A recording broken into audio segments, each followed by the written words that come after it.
Hey guys, how are you? I hope all is well. Now let's just get to it, okay? Um, Life is hard. There's a lot of obstacles and different things that come into play while you're alive. But the blessing out of that is that you're alive. You got to see another day to correct any wrongs, accomplish whatever goal you need to accomplish, apologize, make amends with someone. You were blessed to breathe, to see another day. Why waste it on being angry, bitter, and miserable? Like, if you're at work and someone constantly get on your nerves, or your job is just tough and hard, find another job.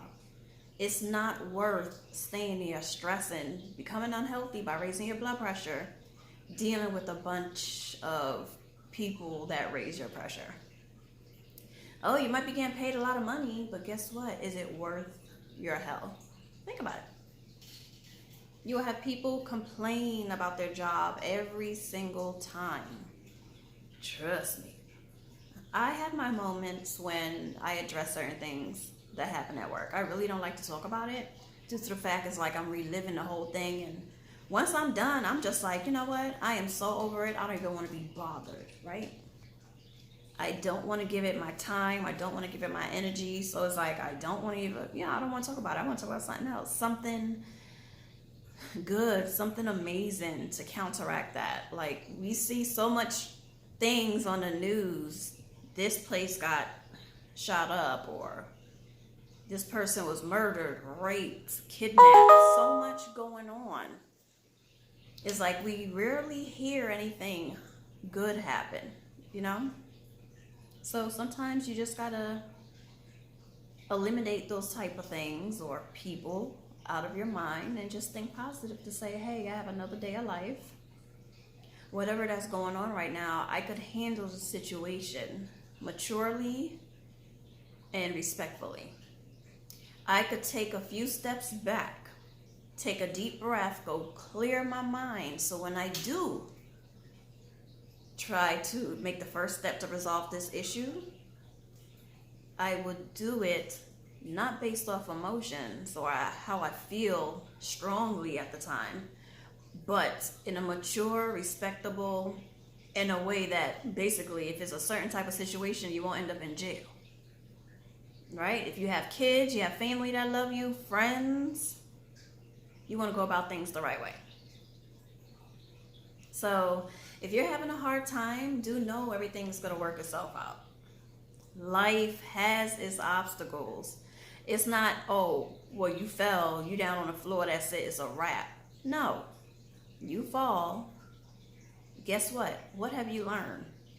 How did it happen in the first place? Was it something you did, or was it done by somebody else, or something that was done by someone, or something that was said? Get yourself right back up, and guess what? Try not to go about it the same way. Try to resolve that issue. If it's not anything that could be resolved, step away from it. You live to see another day. Remove yourself from toxic people. Remove yourself from toxic family. Remove yourself from toxic friends, so-called friends, and so-called family, because it's unfortunate that we say, oh, they're my family because we blood. What I normally say, oh, me and that person family because they get me. They're there for me in my good and my bad times. They're not toxic for me. That's family. I don't care if we blood or not. If you are toxic, no, I don't consider you family. Or if you are family, guess what? You're distant. I keep you distant. I keep you at bay because I don't want that toxic relationship around me or anyone that's in my circle. They say you can love people from a distance, right? Sometimes it is what it is. You got to do that. You got to love people from a distance. Stand up for yourself, be respectful, but love them from a distance. And sometimes people are stuck in their ways. Whew. To the point that you know it's not ever going to change. You can love them from a distance. Telephone calls, whatever. So if you do a little pop-up to go visit them, so on and so forth, make it a few hours. Some people can't even last a few hours with their family or friends because it is so toxic. It's like you gotta do basically a little parade. You just be in your car and drive, hey, yeah, I'm in the area. Ooh, I am busy. I got to go. They gonna talk smack about you because they're like, you're always busy. You don't call, you don't text, you don't do this and that because you're toxic. Nobody want that around them. Nobody want anyone or anything around them that's toxic. That is unhealthy mentally, physically, and spiritually. It could get to you real bad. It could break you down mentally. It could break you down physically, spiritually. This is why you have to be selective with whoever you keep close by you, whoever you keep in your circle, around you, around your kids, your husband, your wife, your girlfriend, your boyfriend, whomever. You have to be selective because their little toxicity could spill over into your life, and next thing you know, everything toxic. Everybody got drama. Everybody got something going on. And if you know me, all my close friends and family know, I do not like drama. I don't do the drama thing. I don't do the hollering, hooting, and yelling, and oh, you know, blah, blah, blah. I don't do all that. Only thing I do, if I see you coming with some mess, guess what? It's either you or me. And I definitely ain't gonna be me. But I don't like the drama. I don't like the nonsense. I don't like the immaturity. I don't like, another thing I dislike is gossiping. That right there get on my damn nerves. Did you hear about, oh, when she thinks she, or he this and that? I got, ever since I was a young lady, I couldn't stand it. From my own friends and from family members, I couldn't stand it. I was more you call, what they say, the black sheep. Black sheeps are beautiful, okay? But anyway, because I wasn't into all that mess. I would hear the gossip because I had no damn choice. I was, there, and you hear these people talking all this smack, and next thing you know, they smiling up in the person's face and all this madness. And I'm like, yo, that is fake. Nah, I'm good. That's toxic. As soon as I had a chance to dip, guess what I did? Dipped. I was out. That was it. I was gone. Out of there. You can love people from a distance. Sometimes people will say things to hurt you. But that's really because of their hurt and pain. Don't take it on. Don't even accept what they're saying. Just take it, dust it off your shoulder, and keep on pushing. They're just saying it because they're hurt at that point in time. And guess what? They want you to feel hurt as well. That's the only reason. Just dust it off and keep on pushing. Go clear your mind. Do whatever it is you need to reset yourself and make sure that you're good. That they don't affect your mental, physical, and spiritual state of mind. And that's it. And that's it. It's like some people say it's a carefree attitude, I guess, if that's what you want to call it. But you do care. It's just that you're not allowing it to trigger you.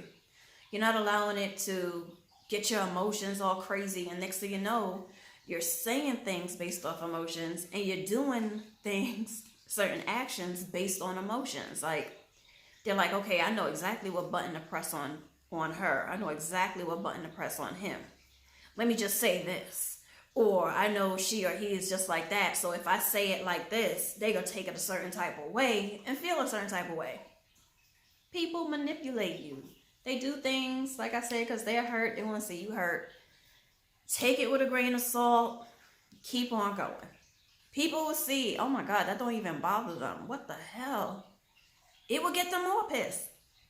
Me personally, I love doing that. People will say something. I'm like, okay.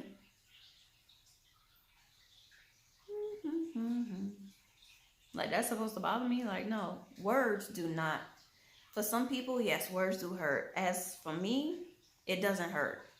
I've been through so much as a child. Heard so much. Seen so much. And been through so much as a child. it it made me start thinking, okay, these are how certain type of people behave. People that's hurt, um, going through something, certain situations, and you could see it. Cause I would see, hey, they done been through a breakup, so here they come to spill their, misery on everyone that's in the house, everyone that's around, or whatever. And you start learning ways to uh, deal with people like that, I should say. And some people learn from it and some people don't. They don't know how to handle it. For me, I grew up, I knew, hey, that person going through their issues, oh yeah, okay, if you need to talk, I'm here. We could talk about it, but I'm not going to be a yes man to be like, yeah, you should go kick their butt, or yeah, they ain't, blah, blah, and blah, blah. No, I'm going to let you know if you're wrong. I'm going to let you know if they're wrong. And that's it. I'm not going to be no yes man for nobody. I'm going to be a 100 woman with you, a queen, to let you know, hey, you were kind of wrong for that. You shouldn't have stabbed your man. You shouldn't have slapped your woman. You shouldn't have cheated on her. Certain things like that. I keep it 100. And that's what the world needs today, is people to keep it 100 all of the time. And sometimes with you being so real with people and not a yes man, like jumping on a bandwagon, like, oh yeah, girl, he ain't this, or, she deserved it. Knowing damn well she didn't deserve it. You're just a butthole. People tend, they don't want to be around you because you're not a yes man. For me, that helps me because it keeps the right people around me, not fake people, real people. So no toxic people want to stay around me. Everyone has a little toxic in them, but if you like majorly over the top toxic, where everybody being, nah, I can't do all that. Nah. I want people around me in my circle that hold me accountable. So if I slip up, do something out of pocket, they would check me and be like, yo, I love you, but you was wrong. You need to resolve that situation, and that's it. That's one thing I could thank my mama for. She'll let me know. I ask her something and she'd be like, oh, well, Olivia, blah, blah, blah, blah, blah. And I'm like, yeah, I know I could get the truth from you. So thank you, mama, for not being a yes woman, but being a real woman. So, toxic family and friends. Some people, they're not able to remove themselves from it because they live with them. They're at a certain, they're a certain age, so on and so forth. Keep your head in your books.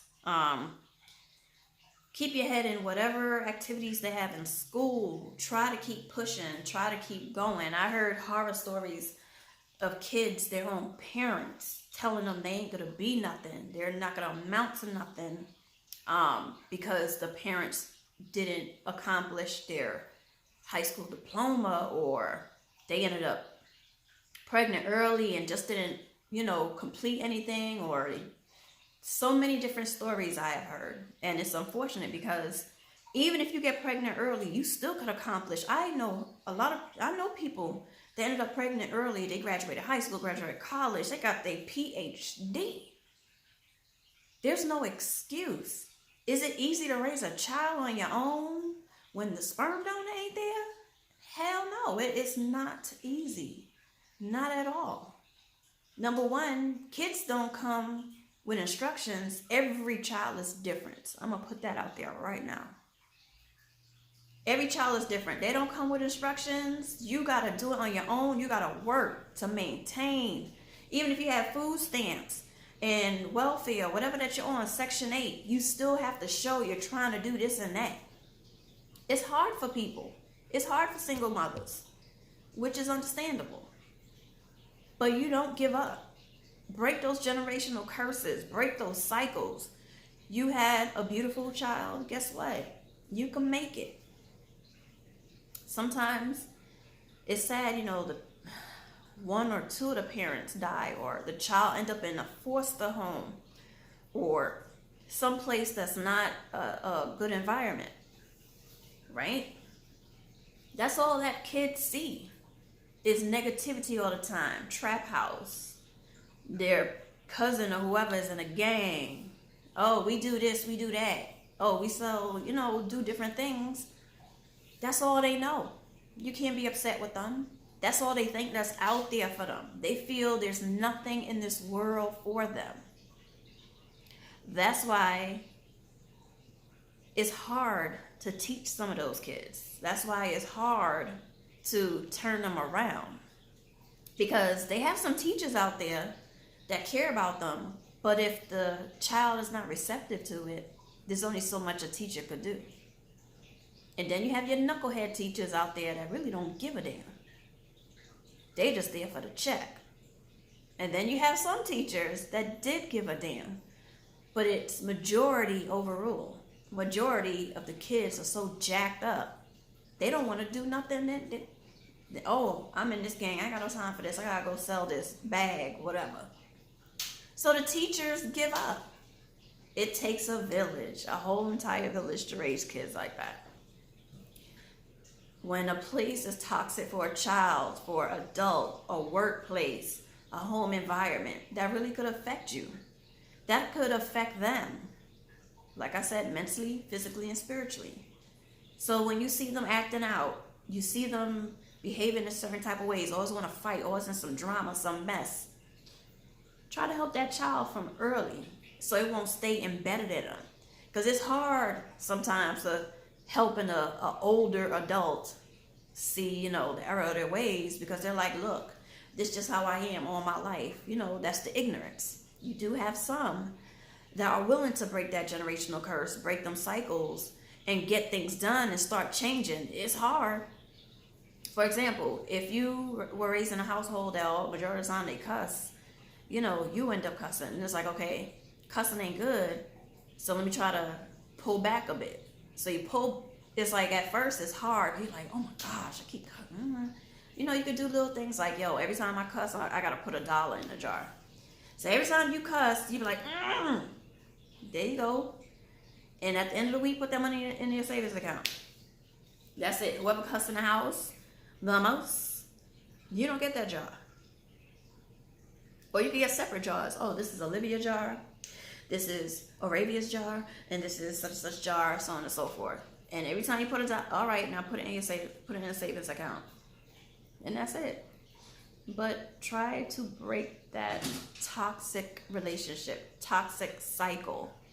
That right there, it keeps trickling down from generation to generation. Break that cycle. Okay, guys? It's hard enough to deal with toxic people that you see at work, you see on the street, you see in the stores, these toxic, ignorant folk. And it's, then it's hard to have to go home and deal with that. It's hard to have to go to family and friends and deal with that. So your best bet will be try to eliminate some of those people and stay clear of them. If they say, oh, you think you're too good for us and so on and so forth. No, I'm growing. I don't think I'm better than you. We believe the same. I'm just growing. That's it. I'm doing certain things that I'm making changes for myself, and I see that you're not on that path. We're on two different paths. There's nothing wrong with that. People outgrow each other. That's just it. Some people might find offense to it because they're stuck. They're comfortable, but then they're offended when you're elevating and rising to be a better version of yourself. They're upset, angry, bitter, and miserable because you have the discipline and the courage to be a better version of yourself when they don't. Whose problem is that? That ain't your problem. I knew when I was doing better for myself and elevating and doing what was needed, you're gonna gain good people and you're gonna lose some people. That's just how it is. Some people are gonna be happy for you, genuinely happy, and some people are gonna be fake happy for you. Cause they're gonna tell you on your face, oh, I'm so happy for you, congratulations. And next thing you know, they go telling mutual friends or whoever else, oh, he or she think they all that because they got this or they're doing that. They don't think they're all that. That's something they personally worked towards. That was their dream, their goal to accomplish. And they have the discipline and the drive to say, ain't nobody gonna stop me from accomplishing what I want in life. Just because you weren't able to do so doesn't mean you're not capable to do so. If you decide when you're ready to go do what's needed, guess what? You could accomplish it as well. And sometimes you might feel, okay, no one is on your side, because here you are elevating and you're doing things that's needed, and certain people that you thought would be there for you no longer is there. Trust me, there's people watching. You're motivating people. You might not see it, but you're planting the seed in someone saying, damn, if he can make it, I can make it too. If she can make it, I can make it too. So trust me, there's always someone watching. Always someone saying, damn, all right, I see you. All right. They start picking up their lazy feet or whatever they're doing. Start being, start feeling secure to say, hey, I believe in myself. I could do this. He got up out the hood. I could get up out the hood. She got up out the hood. I could get up out the hood. He got his PhD, or she got her PhD. I could get my PhD. Okay? There's people watching, from little kids, teenagers, your family and friends that act like, the ones that be like, oh, we don't see nothing, we don't pay no attention to her, but she thinks she better. Those same people be watching, though, to see how you go about things. So trust me, don't feel, hey, just because they're family or so-called friends, that they're toxic, but I could deal with it. No, you don't have to deal with it. You could disconnect from that. Disconnect from the toxic people and watch yourself blossom and grow. The right people will come to you in your circle, as long as you don't allow nor accept any type of behavior that you're not in agreement with. You will attract the right people to you and in your circle. If you allow drama, disrespect, ignorance, gossip folk, all sorts of stuff like that in your circle, guess what? That's all that's going to be around you all the time. All the time. That's all, because that's your circle. Then you're always going to be miserable. For what? Nope. I personally choose to be toxic free. If my friends have a little bit of toxicity in them, hey, that's okay. I'll be like, all right, girl, you need to pump your brakes on that. All right, homie. You need to work on that right there. Yeah. We're honest with each other. We keep it 100 with each other. But if somebody full-blown ignorant, I don't do all that. Like I said, I don't like yelling. I don't like cussing. I don't like fighting. I don't loud flow. All that. I can't. No. I'm about tranquility, peace, love. But if we have to protect each other, oh no, then there's a different side of me. I could be, I don't like to do the loud stuff. But if somebody needs some help with something, I'll be one of the first ones there on the front line. No. Because that's my close circle. We're going to correct whatever that's going on. I'm going to be there for you, just like how you would be there for me. But some of them toxic folk, they toxic. Real toxic. And that's all your life will be, is toxic. Okay, guys? So I love you. I hope you learned something valuable from this. If you have been in a toxic situation or relationship or whatever that may have happened, comment below, like this video, share this video to help someone else, whether it's a family, friend, acquaintance, or somebody you don't like, or somebody that's actually toxic and they go watch this video so they could see, oh, well, damn, maybe I'm toxic. That's why this person don't really want to, okay. People need to know that they're toxic. They need to calm their backsides down and just chill, okay? So, share this video, subscribe to my channel, okay? I love you guys, and you have an amazing day. All right? Bye.